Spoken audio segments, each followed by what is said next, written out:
Welcome back to another episode of Pop to Culture. I'm Celia Rose, and I'm here with my friends Chad and Alex. Say hello, everybody.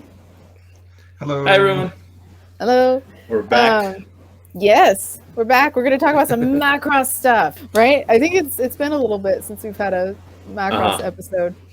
So we're going to talk about a couple of updates regarding Macross stuff you can buy. That's exciting.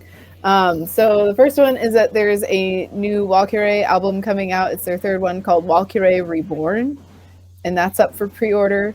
I am going to get mine pretty soon. I'm super stoked. It's going to have songs from the movie on it, Macross Delta Zetai Live. So like the ones that we've heard in the teasers so far are supposed to be on that album. Akira Minai, and then I think Glow in the Dark, maybe. I have to double check the set list. And if you get the limited edition version, it comes with a Blu-ray featuring their concert from January at, I think it was at Zepp Haneda, Tokyo Zepp, and then when they were performing during the pandemic.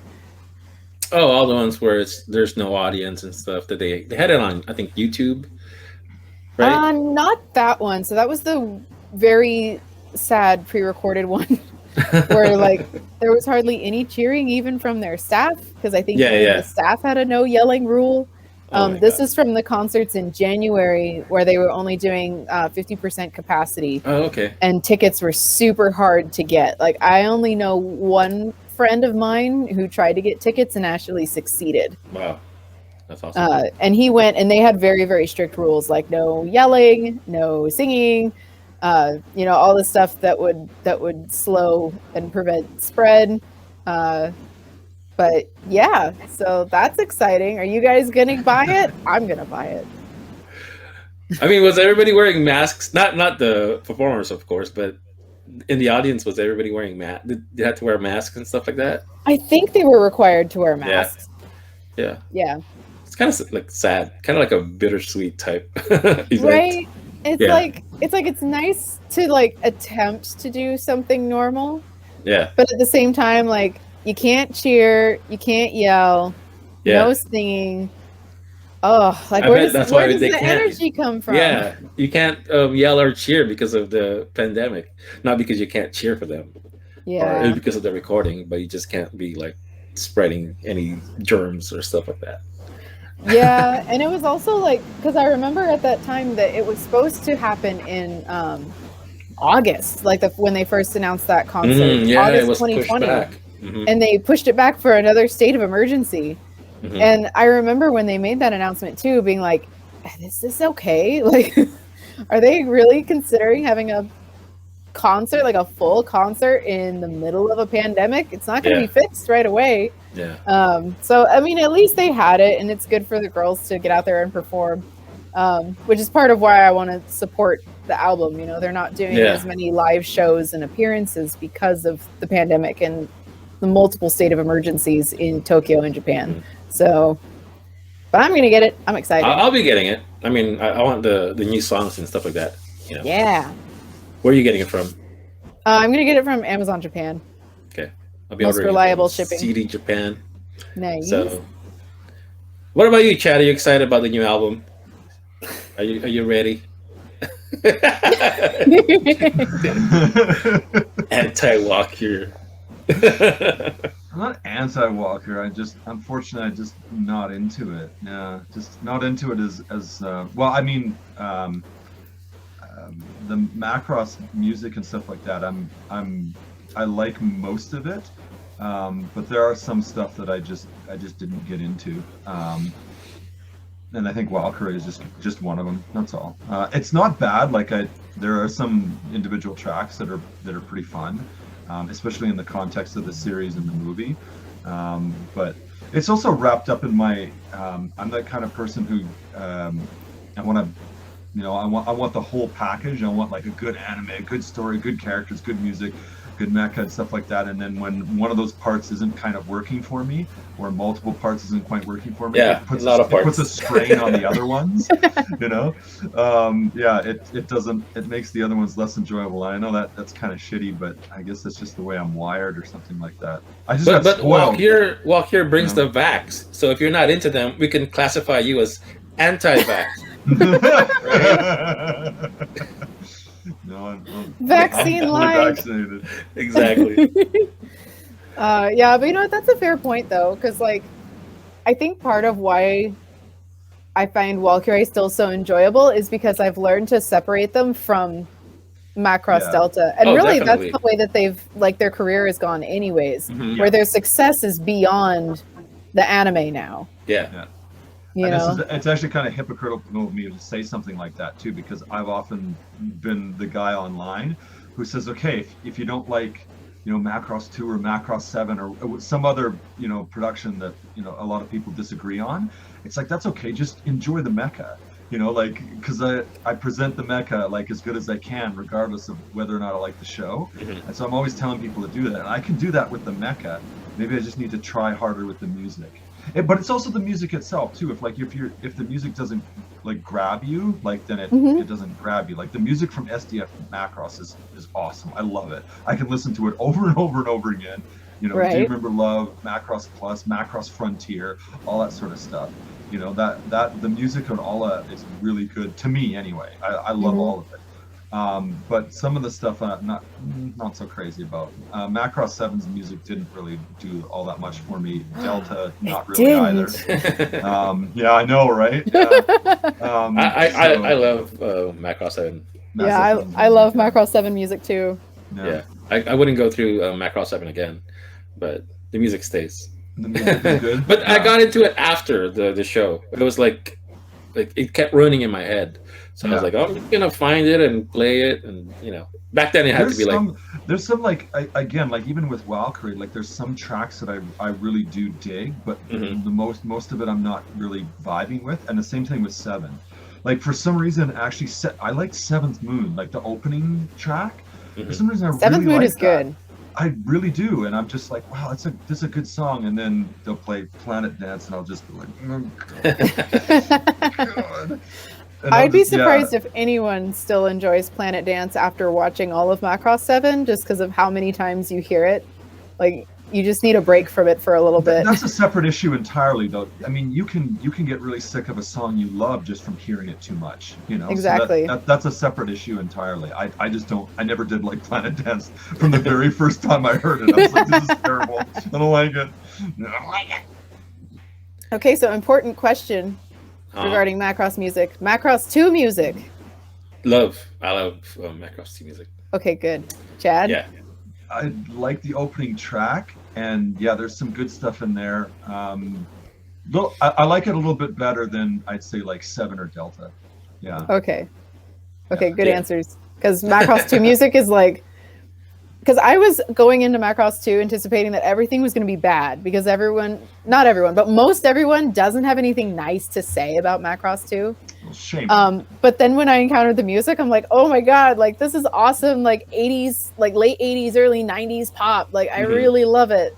Koi no Banana Moon is a jam. Yeah, it will forever be a jam. It does have that old, that it's even though it's 90s, like it's a 90s production, it has a very like 80s sort of beat to it. And it's got that sort of like that sort of music that 80s anime was known for, that kind of like infusion of like synthesis and like jazz infused like urban beats that just like the Japanese just absolutely adored. They love that combination of like influences in music and instrumentation, and that seemed to be everywhere in every anime. And Macross 2 is still very much that, even though it's a 90s anime. So yeah, but it's pretty good actually. I do like it. Cool. That was an important question that we needed to get out of the way, so I could make sure we can still be friends. Are you judging us on Macross 2? I mean, the OVA is mid. Yeah, it's not as good as the music. Yeah, the The OVA is mid, but the music character is design- real good. yeah, but and the music is like top notch. Best on parts. Macross 2. Yeah. Yeah, I agree. Cool. Oh. Jinx. Yo, you cook. What's the other thing that we could buy from Ooh, okay, are you guys Macross? ready for this one? Mm-hmm. So you can buy the 120. I think it was the 120 cockpit, wasn't cockpit. it? Yeah. Yeah, The the VF25? Yeah, the VF25, Yeah. the new like cockpit nose cones that they're releasing in 120 scale. Those are available through Good Smile US Mhm. if you're in the United States, which is awesome because before it was really tough to get Macross stuff through Good Smile. Like even the Max Factory things that have come out in the past couple years, you couldn't get through them, even though you could get other similar kits or products from Max Factory. I think the last time you could get a Macross product from Good Smile US were the Frontier Nendoroids. Because I remember I missed the pre-order on those through the Good Smile website. You could actually order those from the US website? I think so. I think you could get them through Good Smile US. But after that, I haven't seen a single one come through. And even like the Macross Delta Nendoroids for Freya and Mikomo, I had to get those through Ami Ami. I don't think they showed up on Good Smile US at all. So it's really exciting because now you know we're seeing more toys come through different distributors instead of having to go through a proxy or go through a site like CD Japan. I guess CD Japan's a proxy site now. Big Bad Toy Store. But yeah, Big Bad Toy Store is doing it now too. But they were still importing it from, they're not actual distributors. They're just importing it for the US market. This is actually the manufacturer and distributor for this line that's actually selling it in the US. And this actually means that they're probably going to start selling the 120 scale characters, right? Like, hopefully. Not the SDF characters, but Walkier and Frontier figures. That would be awesome. I And think there's an event coming up soon actually for Good Small Company. They're having their first US based event coming cool. up. I don't remember when it is, but it's in the near future, like probably within the next couple months. So it'd be kind of neat to see if they bring in any of that, especially because those are new releases that they're trying to get orders in for right now. Like I think pre-orders just opened for them. So that'd be kind of cool. The interesting about this 120 cockpit is that they haven't even announced the pilot for it, and they haven't shown a picture of Alto sitting down in the cockpit or like a standing one. Usually the standing one is sold by itself, like they did in Mirage. So I wonder if that's because they haven't even finished the deals for it, or I don't know. Maybe they haven't sculpted it. It could be anything, but it's interesting that they haven't even like talked about it at all. Maybe because remember there was that one figure arts of Alto in his X gear that came out 1,000,000 years ago. Yeah. Maybe they're like, they have that. They don't need another one. It won't fit. That's a 112 scale. I bought that one. Like, I don't even care about the X gear. I haven't even taken it out of the box yet. I was just so excited to get an actual Macross figure. I have Alto out, but the X gear is still in the box. It's so weird. And I have like Cheryl out with Alto. Oh, that's cute. And they don't have the Ronka. They never brought it out. Like Ronka, I don't know what the deal is with the rest of the Macross figure arts because the other 3 Valkyrie members, nothing. Even though they're silhouetted, and I think a prototype of them showed up at a toy show a couple years ago. Oh, really? There was actual prototype? Yeah, I think like they a were faraway picture, right? Yeah, I think they were unpainted, but they were still there.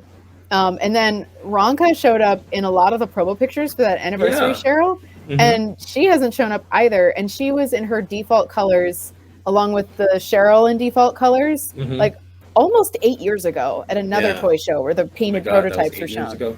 So like, is Ronka just never gonna have a toy release in this line? Like, I don't know. Maybe COVID put a damper on things. It was way before COVID. I mean, that's was 2016, so all of 2017 was when we were seeing all the marketing for Macross Delta, and COVID didn't hit until 2020. So it was like a year and a half where they just kind of like, it's typical of Macross toys for them to like tease us and never put it out there, Yeah, I really hope that they release more Nendoroids though for the rest of Valkyrie. Like, because all they were just the Nendoroid Kode, so they're just one pose, one faceplate, that's it, nothing fancy. And I think a Machina one would be really cute. Yeah, which is why I want them to release the other ones. I'd get the Machina one. I'd get all of them though. I think before I avoided Nendoroids because I thought I was going to have a complete collection of the SH figure arts. Now I regret not getting the other ones because they never came out. It sucks. Yeah, I still need to get the Freya figure arts, but she's actually kind of hard to get. At least when I've been looking online. I haven't been to Japan, in a while, so I don't know what it's looking like over there in the secondhand shops. But looking on my usual spots, like I can't find her for less than $50. And I'm like, I want it. This is the last one I need. For but all you the won't pay over $50 for it. No, that's too much. That's above retail price. It's $10 above retail price. That's funny. That's too much. Anyways, yeah, so those are two things that you can buy right now. Or not I guess buy, but you can pre-order now. Pre-order, yeah. And those will be out soon. The Valkyrie album comes out in October.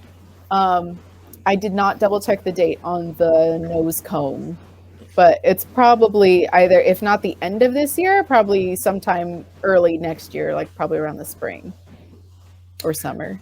Did the VF31 nose cone ever come out? Because that's the first one they showed, right? That wasn't like right after the VF1 120, the whole Valkyrie kit. I don't think the VF31 ever reached retail.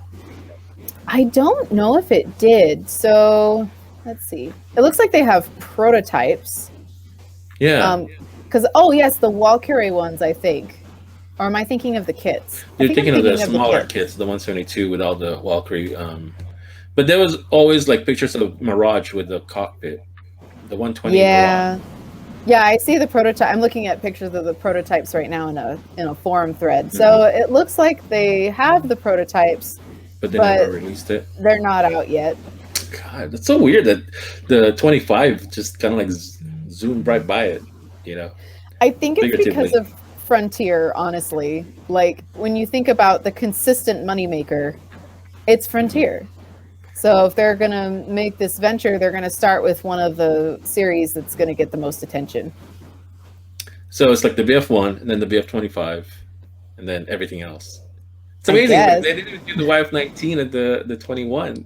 I don't know if I'm gonna get. It's not actually that big. I was thinking it was a lot bigger, but it's pretty small. It's 120 scale, but the pictures make me think like it's gonna be like 20 inches, like But it's not. It's probably like 7 inches for the 120, or maybe 10. I don't know. Which is interesting because I feel like.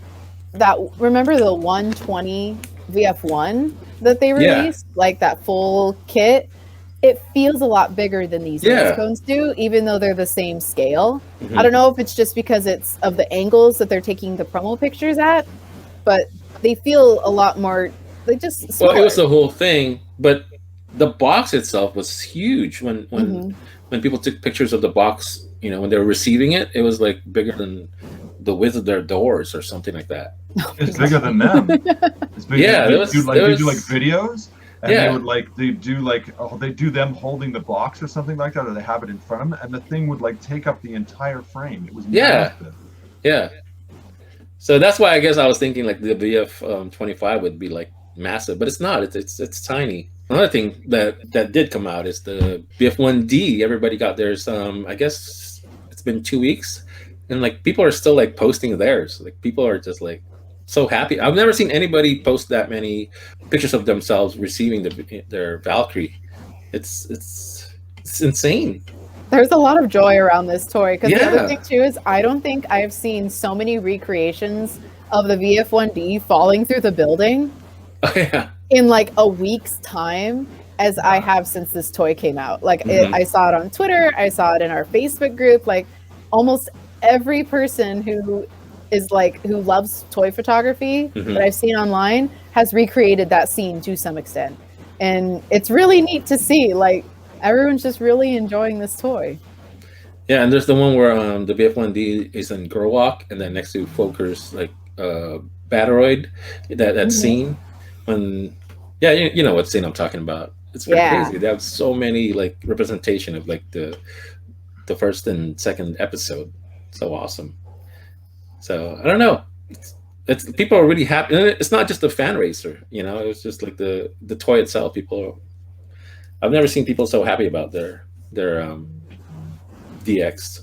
I actually kind of forgot that the fan racer came with it because I've seen so few posts about the fan racer. Yeah, absolutely. Everyone's talking about the 1D. The fan racer is, it's not disappointing. I still love it, but it's I guess if it was, because it's smaller than the 160 version.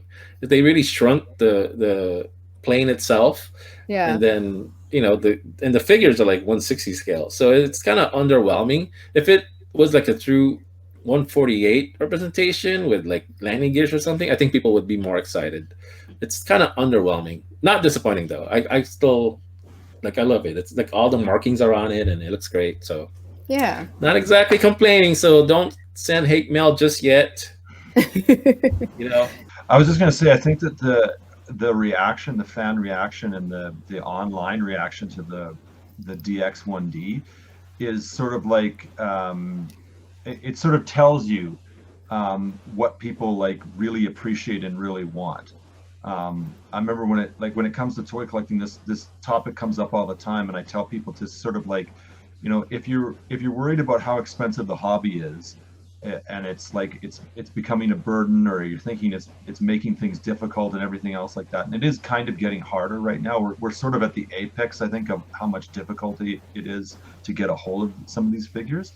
I would kind of use this as a sort of example of like, this is a figure which obviously a lot of people really, really wanted, and they should probably prioritize more of their purchases like that. Sort of like, don't necessarily buy stuff just because you want to buy something, just because of the urge to consume and spend money and stuff like that. When it comes to stuff that's hard to get a hold of, try to prioritize. And like with the 1D, it's clear that people's reactions are like, yeah, this is the figure that I've really wanted, even though I've been spending tons of money on figures I might not have really wanted as much. This is clearly the one that I've wanted, and have wanted for a long time, and it shows. People's emotions just come out, and it's like, this is the one that they really appreciate. So I'd sort of like pass that advice along any chance I get. It's just to like sort of prioritize your purchases and make sure that what you're buying is like really meaningful to you, and it'll be that much more worth it when you do. One of the things I noticed, because I remember the Roy VF1S was very coveted when that came out, right? And it was extremely hard to get. But even though that was a really highly sought after toy, the reaction to the 1D versus that VF1S is just completely different. Yeah. So many people are looking for it. Because we've had so many versions of the 1S, right? Like, that's the thing. Like, there's so, like, even me, I have like, what is it now, 3 different figures of the 1S, and I hate collecting multiples of anything. They're all in different scales, mind you, but still, it's just like, it just goes to show you that it's just like, it's something kind of ridiculous at this point. And I've only ever owned in my entire life a single 1D, and that's the High Metal R. And it's just like that one, it's more meaningful. It's got more emotional attachment to it, I think, than people realize, than even people realize themselves, I think. And I think that's why all this stuff is coming out. It's funny, we kind of talked about this when we were talking about Macross music in a way. It's like, it seems there's some sort of like, I don't know, there's some sort of blockage where people can't directly talk about how much they love the Macross music, but once somebody else brings up the topic, they just like go right into it, kind of thing. It's just like, I love the Macross music and stuff. And I think like, everybody is like, there's this expectation that they're supposed to love a certain mecha or a certain character the most, because that's the one that everybody sort of talks about. And like Roy in the 1S, it's like, that's kind of the thing. It's like, oh, he's my favorite character and blah, blah, blah. And this is like the most badass mecha and stuff like that. But it's clear, like, this 1D obviously means way more to more people than the S does. There's, because clearly people who are just like, they just got to come to terms with what it is that they really love, and they really love the 1D.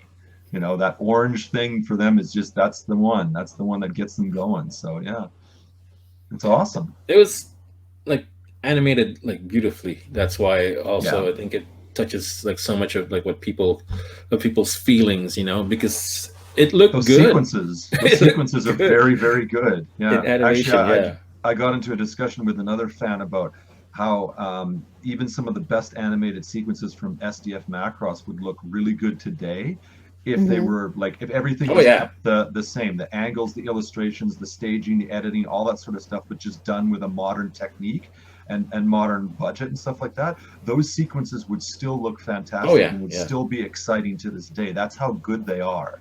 You know, that's Yeah, how good I those agree. originals are. And I think, Alex, to your point, that's exactly what it is. It is a very, those are very meaningful animated sequences to a lot of people who love Macross. Yeah. My advice, and I'm kind of like hesitant to give this advice because it'd probably make it harder for me. But if you're gonna think about like if you can afford it, of course, it's not gonna like take up your rent or your medication. Like, pull the trigger on the DX because you're not gonna miss out.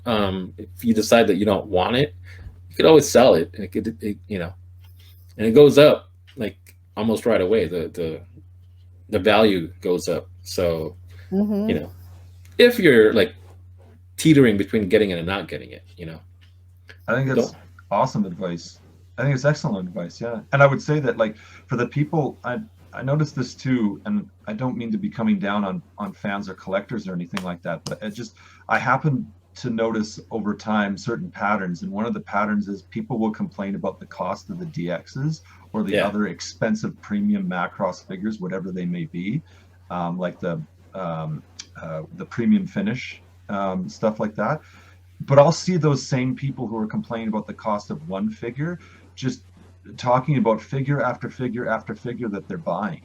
Hmm. You know, and it's just like they're not as expensive, but they're spending an awful lot of money. And I Yep. just say to That's a. yourself, like, reprioritize, you know, stop buying a figure every 2 or 3 months or something like that, and save up for like 4 or 5 months and get the figure that you really want. Trust me, it will be worth it, you know, and you won't have to, you won't even It's remember all those it's figures that you think you wanted.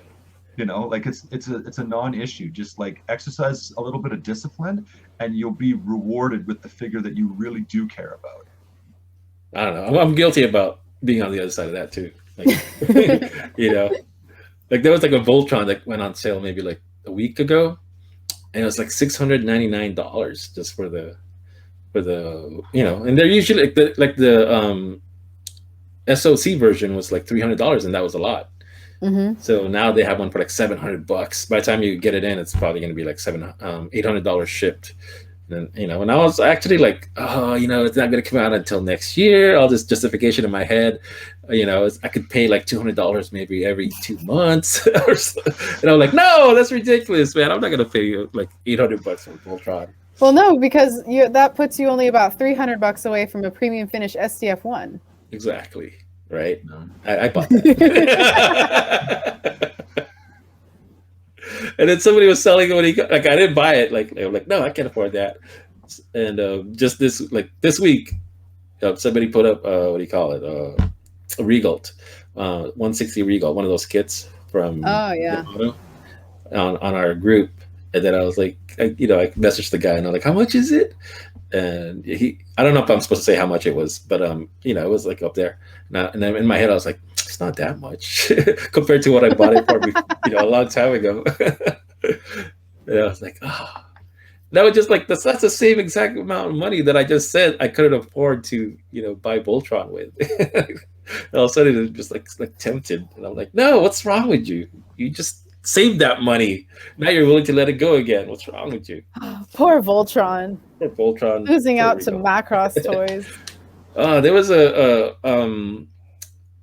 pre-order on another group. It was like a private group on Facebook, and some guy does pre-orders for robots like that.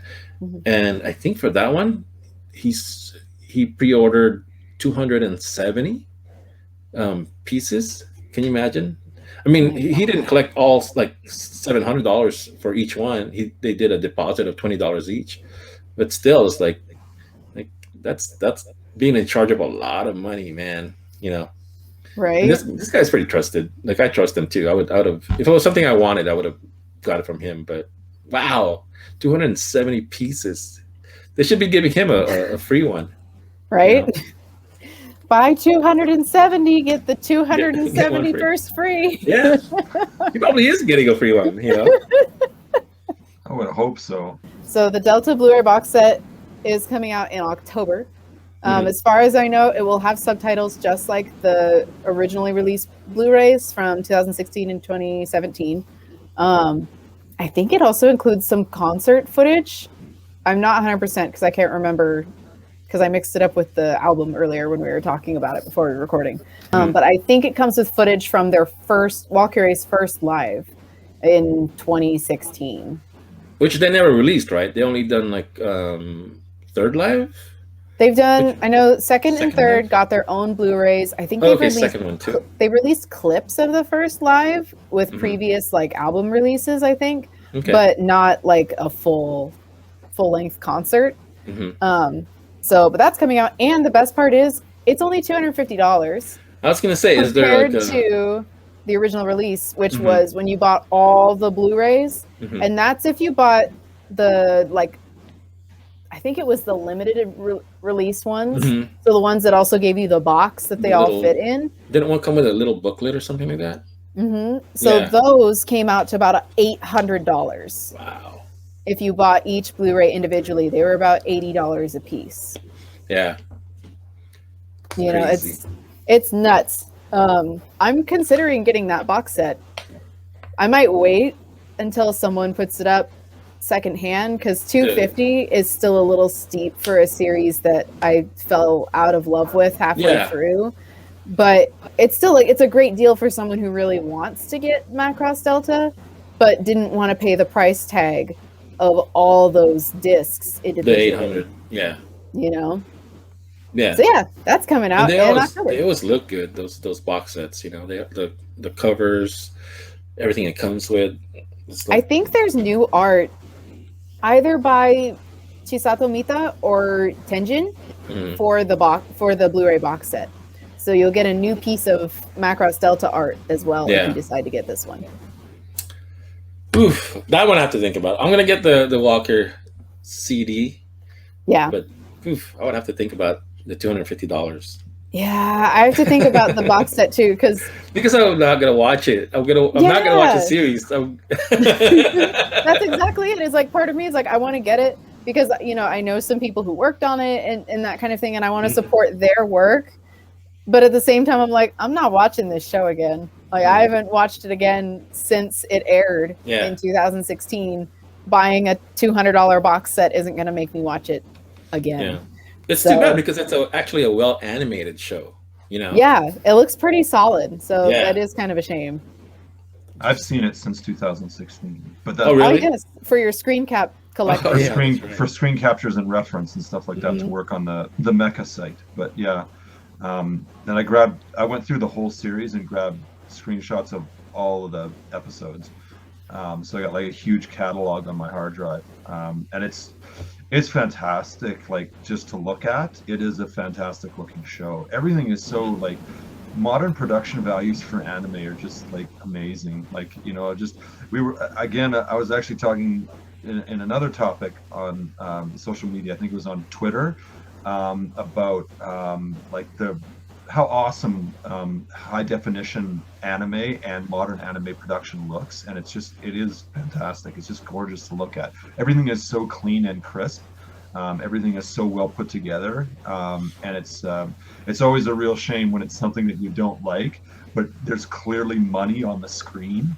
You know, Right. I had the same reaction when I saw Gundam Unicorn, which I really did not like at all.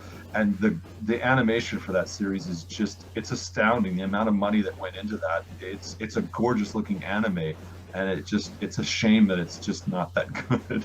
Yeah. And, I feel the same way about Delta. So at a $250 box set and stuff, I can't see myself doing it. It's just too much money for a show that I don't like. Right? And I'm afraid it's going to end up like Passionate Walkure because I bought the Blu-ray for that again, because I knew people who worked on it and I wanted to support their work, because I did not like Passionate Valkyrie. I still don't like it, that movie. You know, I have a little bit more grace for it now, understanding like really the short production window they had and kind of the struggles that happened getting the movie out within the time frame that they wanted it to. But it's still just not great. So I've only watched it one time since I bought the Blu-ray, and it's been sitting on my shelf ever since. So part of me is like, well, even if I do get this Delta box set secondhand, maybe I get it for like $150 at a Mondarake or something. I'm probably just going to watch maybe the first 2 discs and then it'll just sit. Yeah. You know, so that's why I have to really think about it if I really want to get this box set or not. Mm-hmm.